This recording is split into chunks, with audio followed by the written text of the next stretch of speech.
तो हम लोग बात कर रहे थे यहाँ पर रैबिट के बारे में, ठीक है। तो रैबिट का ये जो विन्यास तंत्र होता है यानी जैसे सिस्टम है, वो 4 चीजों से मिलकर बना होता है, ठीक है। कौन कौन से होंगे?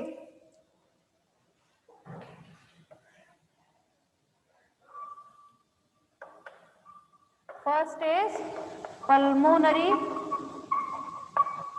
pulmonary vein, second is caval vein, third is hepatic,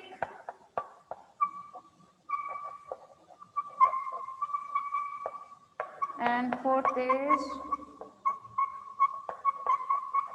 coronary system, ठीक है। इन 4 चीजों से मिलकर बना होता है रैबिट में। कौन कौन से होंगे? पल्मोनरी वेन, आपका cable veins, hepatic portal system and coronary system, ठीक है। इन चारों चीजों से मिलकर किससे बना होता है? मैमल्स में, आप कह सकते हैं रैबिट में, ठीक है। सबसे पहले हम लोग बात करते हैं पल्मोनरी वेन के बारे में। तो वही जो हम लोगों ने थोड़ी देर पहले बात की थी, इसमें ये जो पल्मोनरी वेन होती है वो क्या करती है? लंग्स में से ऑक्सीजनेटेड ब्लड लेके जाती है और कहाँ डालती है? लेफ्ट ऑरिकल में डालती है। ये तो आप लोग जानते ही हैं, ठीक है। पहली बात बता दिया जाता है क्लास कि यहाँ पे ये दो जो डायग्राम आप देख रहे हैं, इस यहाँ बनाना पॉसिबल नहीं था, ठीक है। तो इसके नीचे का डायग्राम जो है वो यहाँ पर बनाया गया है, ठीक है ये पूरा ही, ठीक है। एक ही डायग्राम है लेकिन ये 2 पोर्शन में कट करके बनाया, क्योंकि इससे पूछा मेरा हाथ नहीं पहुंचता है इसलिए। चलिए बात कर लेते हैं। Next is cable when. Cable when की बात की जाए तो इसमें केबल वेन्स जो है कितनी होती है? टोटल 3, 2 आपकी pre cables and 1 post cable when, ठीक है। पहले हम लोग बात करते हैं यहाँ पर प्री केबल वेन्स के बारे में। तो प्री केबल वेन्स जो है क्लास, उसमें कुछ वेन्स प्रेजेंट होती हैं, या मैं ये कहूँ कि इसमें ये क्या बनाती है? सुपीरियर वेना केवा बनाती है, ठीक है। तो उसमें कौन कौन सी वेन्स होंगी? फर्स्ट इज एक्सटर्नल जगुलर, ठीक है। ये होती है आपकी एक्सटर्नल जगुलर, लेफ्ट एंड राइट, और इसके अंदर की तरफ प्रेजेंट होती है इंटरनल जगुलर, ठीक है ना। ये है आपकी external and this is a internal jugular, ठीक। इन दोनों को आपस में जोड़ने के लिए भी एक स्पेस प्रेजेंट रहता है, जिसे हम क्या बोलते हैं? आपका ट्रांसवर्स एनास्टोमोसिस, ठीक है। जब हम लोग क्लास बात करें एक्सटर्नल जगुलर के बारे में, तो एक्सटर्नल जगुलर जो है कहां से ब्लड कलेक्ट करता है? हमेशा हेड एंड नेक, ठीक है। हैंड एंड नेक की तरफ से क्या करेगा? ब्लड को कलेक्ट करेगा।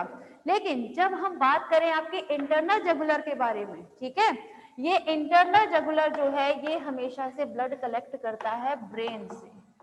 कहां से करता है? हमेशा ब्रेन से ब्लड को कलेक्ट करता है। वहीं नीचे की तरफ आएंगे तब आपको यहाँ पर एक और वेन देखने को मिलेगी, जिसे हम बोलते हैं सबक्लेवियन वेन। ये सबक्लेवियन वेन जो है ये हमेशा से ब्लड कलेक्ट करती है शोल्डर की तरफ से, ठीक है ना। शोल्डर की तरफ से क्या करेगी? ये इसका ब्लड कलेक्ट करती है। वहीं जब हम बात करें इसके नीचे की तरफ और भी आपके वेन्स निकलती है, जिन्हें हम बोलते हैं आपके एंटीरियर इंटरकॉस्टल वेन होता है actually, anterior intercostal vein and azygos vein. ये दोनों ही वेन्स जो हैं वो इसमें रैबिट का जो कॉस्टल एरिया जो होते हैं, ठीक है, पीछे की तरफ जो कॉस्टल एरिया माने गए हैं, वहां से ब्लड को क्या करती है? कलेक्ट करती है। ये दोनों वेन्स, ठीक है, आपकी anterior intercostal vein and azygos vein, इन दोनों का ही फंक्शन क्या रहता है? ये हमेशा से कॉस्टल एरिया से ही क्या करती है? ब्लड को कलेक्ट करती है। ये बात समझ में आई?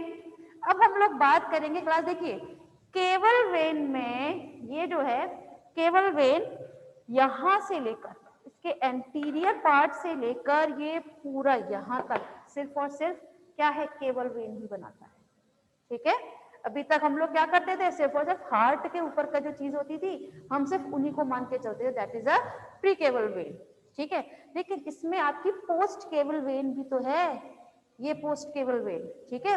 और ये पोस्ट केबल वेन भी किसमें आएगी? आपकी केबल वेन्स में ही आती है, ठीक है। तो जब हम बात करें आपकी पोस्ट केबल वेन के बारे में, तो पोस्ट केबल वेन में से भी कुछ वेन्स निकलती हैं, ठीक है, जो क्या बनाएंगी? आपकी केबल वेन्स का ही पोर्शन होता है। जैसे फॉर एग्जाम्पल फर्स्ट इज गोनोडियल, ये ठीक है, ये गोनेडियल वेन जो है ये कहां से ब्लड कलेक्ट करेगी? गोनेड से, ठीक है। गोनेड से भी याद आया, ये गोनेडियल हम लोग बोल देते हैं, लेकिन जब मेल एंड फीमेल की बात आती है क्लास, तब उसमें ये गोनेडियल जो वेन है इनको अलग अलग टर्म दिया जाता है। जैसे जब हम लोग बात करें फीमेल्स में, ठीक है, तो फीमेल्स में इस गोनेडियल वेन को हम बोलते हैं आपका ओवेरियन वेन, ठीक है, किस नाम से जानते हैं? ओवेरियन वेन के नाम से जानेंगे। वहीं नेक्स्ट होता है आपका, ये आप देख रहे हैं, this is a renal vein, ये छोटी सी जो दिख रही है रीनल वेन। रीनल वेन हमेशा से कहां से ब्लड कलेक्ट करती है? किडनी से। कहां से करेगी? किडनी से ब्लड कलेक्ट करती है, ठीक। एक होती है आपकी, ये देखिए, ये फ्रीनिक वेन बोलते हैं ना, ठीक है, ये फ्रीनिक वेन हमेशा से ब्लड कलेक्ट करती है। डायफ्राम प्रेजेंट होता है ना स्टमक के ऊपर, डायफ्राम, ठीक है ना, तो डायफ्राम से कौन ब्लड कलेक्ट करता है? फ्रीनिक वेन, ठीक। चलिए फिर हम लोग बात करें, अगर नीचे की तरफ आ जाइए, internal iliac vein, caudal vein. Caudal vein तो हमेशा पोस्टीरियर रीजन से ही क्या करेगा? ब्लड कलेक्ट करेगा। Internal iliac and external iliac, तो ये कहां से करता है? इसके इलियम से करता है, और इलियम के साथ साथ जो रेक्टम प्रेजेंट होता है, ठीक है, रेक्टम से भी ये क्या करता है? ब्लड कलेक्ट करेगा। लेकिन यहाँ पर मैंने अभी एक चीज बनाई नहीं है, एंटीरियर मिजेंट्रिक, यहाँ पर लिखना पॉसिबल नहीं था, डायग्राम थोड़ा सा हार्ड पड़ गया, जगह भी नहीं की थी। तो anterior mesenteric and posterior mesenteric, अच्छा इसमें शो भी नहीं हुआ। ये एंटीरियर मिजेंट्रिक, पोस्टीरियर मिजेंट्रिक जो है, ये भी रेक्टम से ही ब्लड कलेक्ट करती है। लेकिन कैसे ब्लड कलेक्ट करेगी? ये एंटीरियर है तो ये हमेशा से रेक्टम के एंटीरियर रीजन से करेगी, और पोस्टीरियर मिजेंट्रिक वेन जो होती है वो हमेशा रेक्टम के पोस्टीरियर रीजन से ब्लड कलेक्ट करेगी। वहीं ये जो होती है एंटीरियर, ये रेक्टम के साथ साथ सीकम से भी ब्लड कलेक्ट करती है, ठीक है। वहीं जब हम लोग बात करें आपकी कॉर्डल वेन से, तो ऑब्वियस सी बात है कॉर्डल रीजन से करेगी, इसके पोस्टीरियर रीजन से। बाकी तो आपको बता ही दिया, ठीक है, ऑल हैज डन। चलिए यहाँ बात रही आपकी किसकी? केवल वेन्स के बारे में, होप सो समझ में आया होगा, ठीक। अब हम बात करें आपकी हिपैटिक पोर्टल वेन के बारे में। तो हिपैटिक पोर्टल वेन, ये है आपका हिपैटिक पोर्टल वेन, ठीक है। हिपैटिक पोर्टल वेन में ये देखिए, यहां से ये जो आपकी ये जा रही है वेन्स, ठीक है, तो उन्हें हम बोलते हैं लीनियोगैस्ट्रिक वेन, ठीक है। ये लीनियोगैस्ट्रिक वेन कहां से ब्लड कलेक्ट करती है? पहली बात ये है आपका स्प्लीन, और ये है आपका स्टमक, ठीक है। तो ये कहाँ जा रही है? एक तो स्प्लीन में भी जाती है और स्टमक में भी जा रही है वेव्स। तो कहाँ से ब्लड कलेक्ट करेंगी? ऑब्वियस सी बात है, स्प्लीन एंड स्टमक से ब्लड कलेक्ट करती है ये, ठीक। नेक्स्ट ड्यूडिनल, ड्यूडिनल वेन कहाँ से ब्लड कलेक्ट करती है? हमेशा ड्यूडिनम से करेगी। ड्यूडिनम कहाँ प्रेजेंट होगा? स्टमक के नीचे की तरफ, ठीक है, वहां से ब्लड कलेक्ट करती है आपकी duodenal when. Anterior mesenteric, all has done, है ना। चलिए समझ में आया? ये ट्रांसवर्स एनास्मोसिस बता दिया था आप लोगों को। ये भी आप लोगों की जो azygos vein and anterior intercostal vein जो है, इनके बीच में भी कुछ वेन प्रेजेंट होती है, ठीक है, जो इनको क्या करती हैं? आपस में जोड़ती हैं, जिन्हें हम क्या बोलते हैं? आपका ट्रांसवर्स एनास्टोमोसिस, ठीक है, समझ में आया? चलिए एक बार फिर देख लेते हैं, क्योंकि कोरोनरी सिस्टम इसमें बताना पॉसिबल नहीं है, इसमें नहीं है वो प्रेजेंट, ठीक है, कोरोनरी इतना इंपॉर्टेंट नहीं है। चलिए बात जब हम लोग क्लास करें आपके रैबिट के बारे में, तो रैबिट में भी कितनी चीजों से मिलकर बना होता है वीनस सिस्टम? तो वो मिलकर बना होता है 4 चीजों से, ठीक। First is pulmonary vein. Pulmonary की वेन की बात की जब की जाए, तो वो हमेशा से ब्लड कलेक्ट करता है आपके लंग्स से, और लंग्स से ब्लड कलेक्ट जो किया जाता है हमेशा से ऑक्सीजनेटेड होता है, मतलब ऐसा ब्लड जिसमें ऑक्सीजन प्रेजेंट होती है, ठीक है।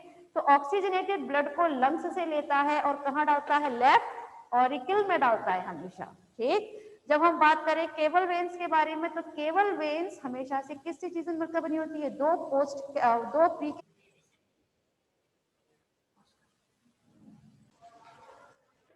हाँ भाई, तो हम लोग बात कर रहे थे आपके किसके बारे में? हेपेटिक वेन सिस्टम के बारे में बात कर लेते हैं। हेपेटिक वेन सिस्टम में ये आपकी एक वेन प्रेजेंट होती है जिसे हम बोलते हैं लीनियोगैस्ट्रिक वेन। लीनियोगैस्ट्रिक वेन हमेशा से कहां से ब्लड कलेक्ट करती है? एक तो स्प्लीन से और एक स्टमक से। ठीक है। इसके अलावा ड्यूडिनल वेन हमेशा ड्यूडिनम से ब्लड कलेक्ट किया करती है। बाकी आपकी और भी वेन से जो हम लोगों ने ऑलरेडी बात कर ली है। अब लास्ट में हम लोग क्लास बात करने वाले हैं आपके कोरोनरी सिस्टम के बारे में। चलिए, ये कोरोनरी सिस्टम जो है ये हमेशा बनता है कोरोनरी वेन्स से।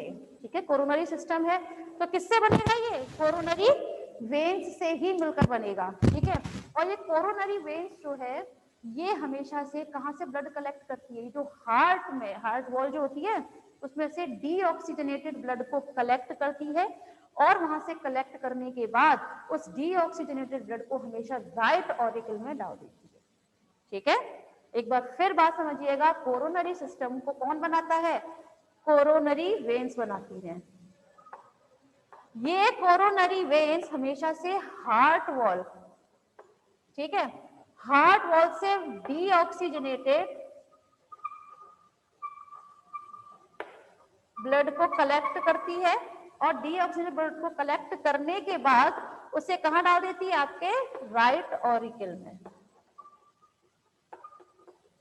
ठीक है, और इस कोरोनरी सिस्टम में कुछ वेन्स जो प्रेजेंट होती है, कोरोनरी वेन्स बहुत लैटिस लाइक स्ट्रक्चर बनाती हैं। लैटिस समझते हैं आप लोग? नेट लाइक स्ट्रक्चर, हाँ लैटिस, LATTICE। ठीक है, वो क्या बनाती है? एक जाल जैसा एक फॉर्म बनाएंगे जिसकी वजह से उसमें क्या रहेगा? कोरोनरी सिस्टम फॉर्म होता है, जो हमें यहाँ पर पॉसिबल नहीं था उसको ड्रॉ करना। ठीक है, तो क्लास होप सो आप लोगों का समझ में आया होगा। चलिए क्लास आज के लिए बस इतना ही, बाकी हम लोग कल बात करते हैं।